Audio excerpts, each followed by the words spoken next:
그러면 들어가서 챕터 1 백그라운드입니다. 백그라운드. 사실 백그라운드인데 이 강의의 아주 전반적인 내용을 다 다루고 있습니다. 일단 이 강의에서 우리는 시스템 소프트웨어가 무엇인가에 대한 소개를 하고 있습니다. 그래서 시스템 소프트웨어를 이해하려면 시스템 소프트웨어가 동작하는 그 머신, 여기서 우리가 이제 기계라고 얘기하는데 사실은 이제 CPU와 이제 메모리로 이루어진 컴퓨터 구조죠. 머신 아키텍처라고 얘기를 하고 있습니다. 네. 시스템 소프트웨어를 제대로 이해하려면 사실 머신 아키텍처에 대한 이해가 필요합니다. 그런데 이제 컴퓨터 구조에 대해서 여러분들이 제대로 공부를 하려면 3학년에 가서 아마 공부를 하게 될 겁니다. 그래서 지금 2학년 과목인 시스템 소프트웨어에서는 이 머신 아키텍처에 대한 내용은 이제 간략하게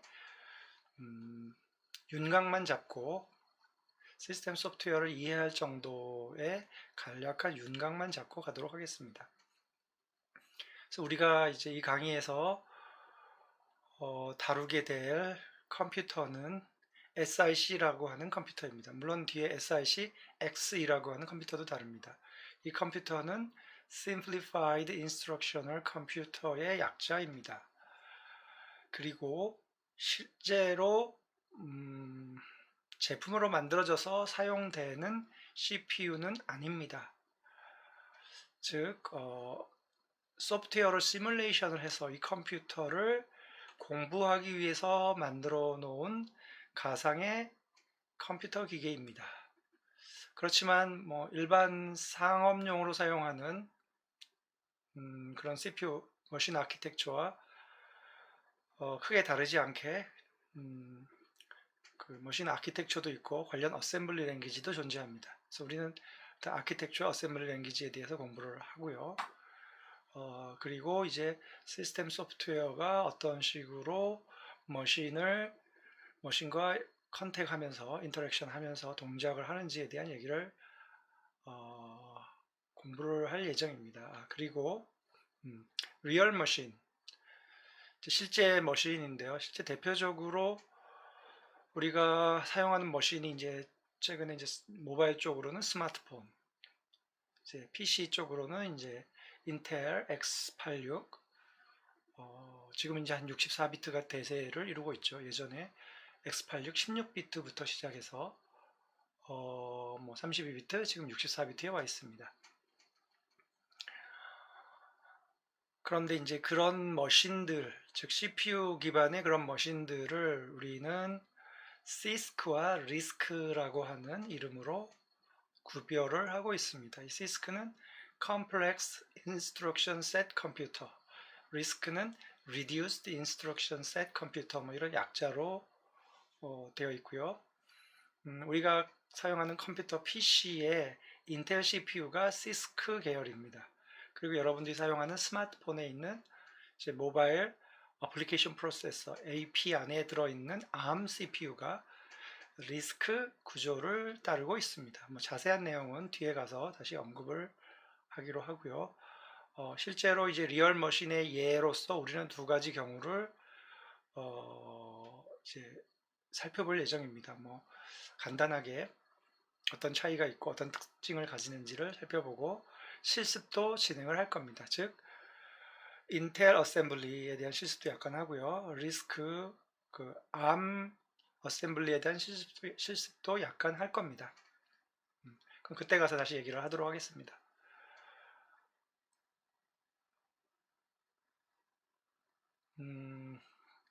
예, 인트로덕션으로 가면 그러면 시스템 소프트웨어를 우리는 왜 필요한가? 시스템 소프트웨어의 목적은 무엇인가? 뭐 이런 측면에서 생각해 볼 때 컴퓨터를 사용하는 사용자들 또는 컴퓨터에서 어플리케이션을 개발하는 어플리케이션 개발자들이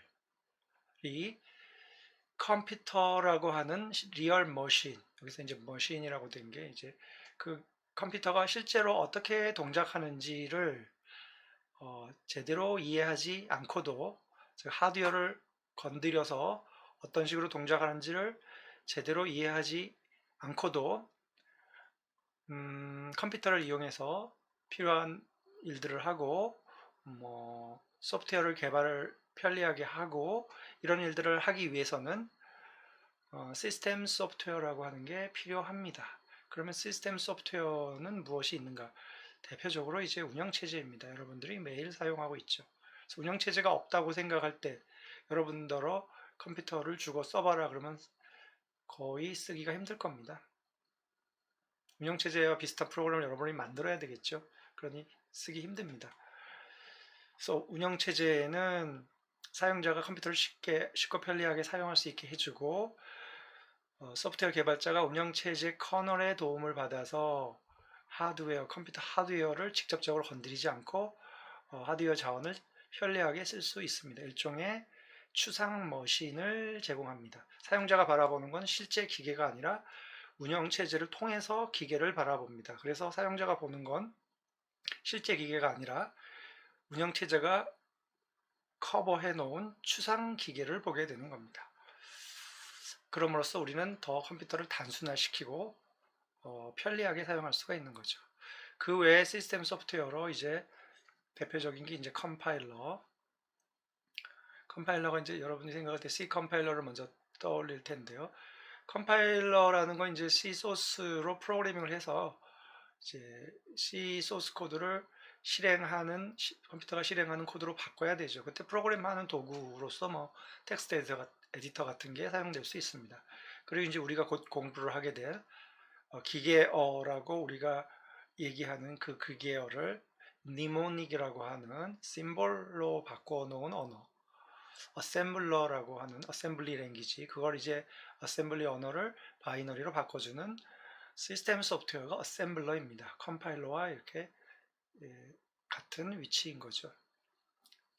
얘는 고급 언어, C 언어 같은 걸 바이너리로 바꿔주고 어셈블러는 기계어인데 심볼화되어 있는 이제 어셈블리 랭귀지를 바이너리로 바꿔줍니다. 그 외에 이제 바이너리로 만들어진 코드라도 직접 실행시키기가 어려운, 실행할 준비가 안 돼 있는 것들은 이제 실행할 준비로 만들어주기 위해서 여러 개의 바이너리를 한 대에 묶는다든가 또는 그 바이너리를 묶어서 메모리의 특정 위치에 올린다든가 할 때 어드레스, 즉 메모리에 있는 특정한 위치에 프로그램 코드와 데이터가 올라갔을 때 그들이 올라간 위치, 즉 주소, 어드레스를 정확히 맞춰줘야 되는데 그때 이제 로더 같은 것들이 그런 역할을 합니다. 그리고 이제 디버거는 이제 C나 어셈블리로 만든 코드가 여러분의 의도대로 동작하지 않을 때 그 에러나 어떤 문법적인 오류 같은 것들을 찾아내기 위해서 사용하는 도구가 디버거입니다. 이런 것들이 이제 시스템 소프트웨어이고요. 대부분 이제 운영체제를 설치하면 운영체제 유틸리티에 이런 소프트웨어들이 거의 따라옵니다. 즉 운영체제의 메인 커널을 제외하고 운영체제를 설치할 때 부가적으로 따라오는 유틸리티 안에 이런 시스템 소프트웨어들이 다 있고요. 그 밖에 데이터베이스 시스템도 시스템 소프트웨어로 볼 수 있습니다. 그리고 이제 자바 버추얼 머신도 시스템 소프트웨어로 볼 수 있죠. 그 외에 대강 이제 여러분들이 이제 미들웨어라는 이름으로 들어봤음직한 것들이 시스템 소프트웨어에 해당됩니다.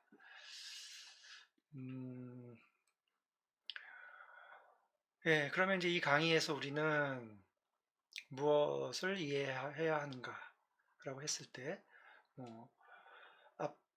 앞 슬라이드에서 언급했듯이 시스템 소프트웨어를 어떻게 설계하고 어떻게 구현할 것인가, 특히 이제 어셈블러와 로더 링커에 대한 얘기를 집중적으로 살펴볼 겁니다. 이제 지금 우리가 사용하고 있는 교재에서는 그렇고요. 이제 그 5주 후부터는 카네기 멜론의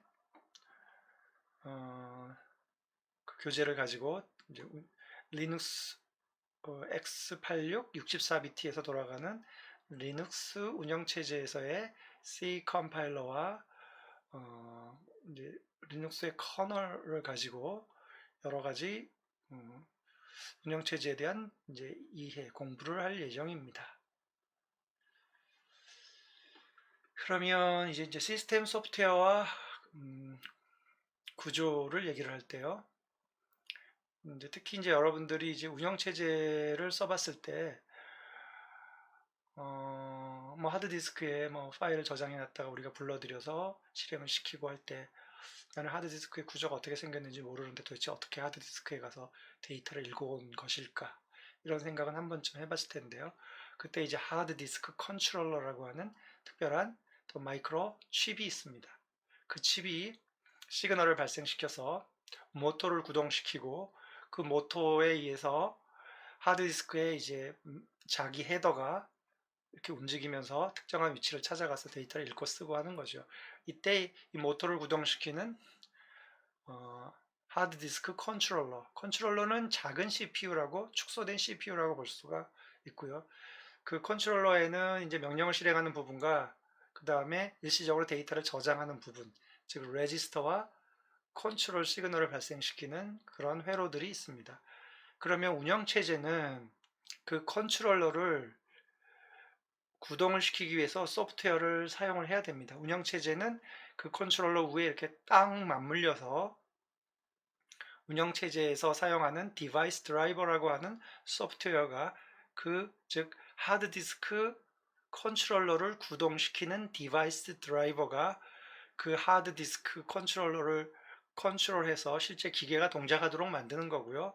운영체제는 그 디바이스 드라이버 위에 이제 운영체제 커널이 또 올라가서 일반 프로그래머들은 이제 운영체제 커널 위에서 C나 다른 하이 레벨 랭귀지를 가지고 운영체제 커널에다가 뭐 저장을 한다든가 데이터를 읽어온다든가 파일에 저장한다든가 파일에서 데이터 읽어온다 하는 명령을 내리면 커널이 그 명령을 받아서 실행하면서 궁극적으로 커널 밑에 이제 하드웨어 사이에 이제 있는 디바이스 드라이버한테 명령을 내리고 디바이스 드라이버는 이제 컨트롤 시그널 프로그램을 실행해서 컨트롤러에서 실행을 하고 컨트롤러가 시그널을 발생시켜서 하드디스크에 있는 특정한 섹터에 가서 데이터를 읽어가지고 하드디스크 컨트롤러의 레지스터에다 데이터를 읽어 들어옵니다. 그럼 디바이스 드라이브는 그 데이터를 읽어서 커널을 경유해서 어플리케이션한테 전달을 해줍니다.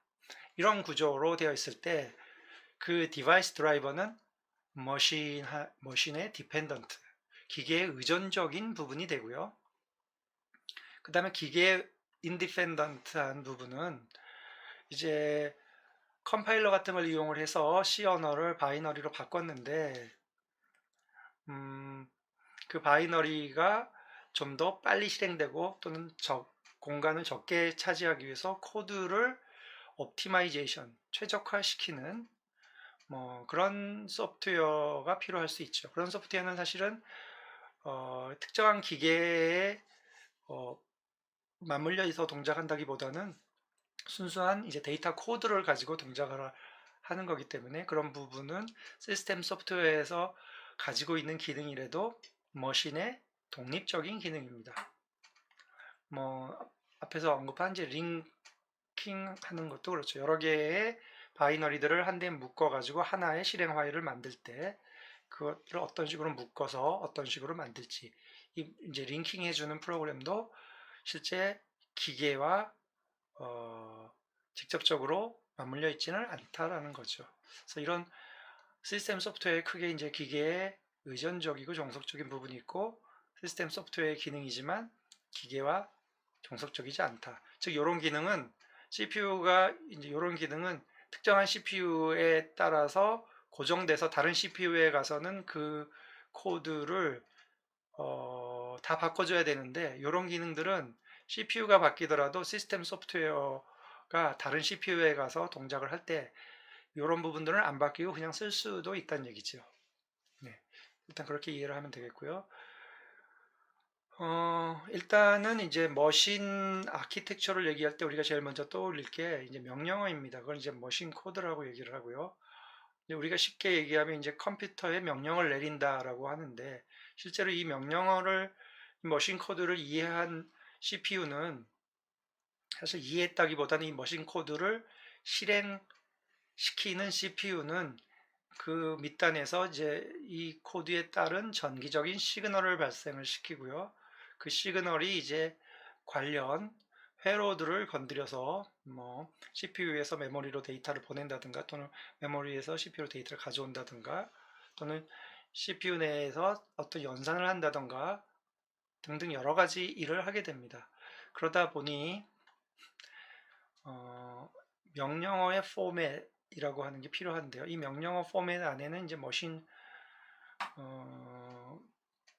그 명령어 코드, 머신 코드 안에 명령어 코드가 있죠. 말을 조금 잘못했네. 머신 코드 안에 명령어들이 들어있고 그 명령어 안에 어드레스를 나타내는 정보들이 들어있고 물론 이제 어드레스의 특별한 종류로서 레지스터를 생각해 볼 수 있습니다.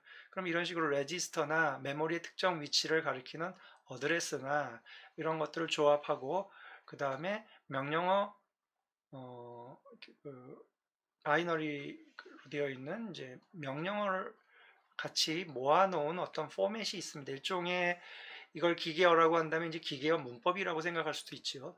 이런 것들에 대해서 우리가 이제 공부를 해야 됩니다. 이거는 인텔 CPU와 앞에서 언급한 이제 ARM CPU 서로 종류가 다르고 회사가 다르기 때문에 완전히 다릅니다.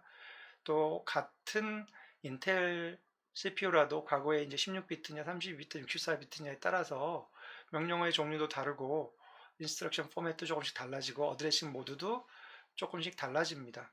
물론 16비트, 32비트, 64비트로 가면서 이제 호환성을 가지고 이렇게 확장이 되기는 하지만 조금씩 다르다라고 볼 수 있죠. 확장이 됐기 때문에 이제 뭐 하위 쪽에는 없는 게 상위 쪽에는 있고 이런 일들이 비일비재하게 나타납니다. 그래서 이제 우리가 논의해야 할, 공부해야 할 시스템 소프트웨어는 일단 시스템 소프트웨어가 제공하는 기본적인 기능, 그런 기능들이랑 그리고 이제 앞에서 언급한 이제 머신의 종속적인 기능, 머신의 독립적인 기능, 그 다음에 이제 경우에 따라서 이제 선택적으로 사용할 수 있는 이제 옵션들, 그리고 구현의 예, 이런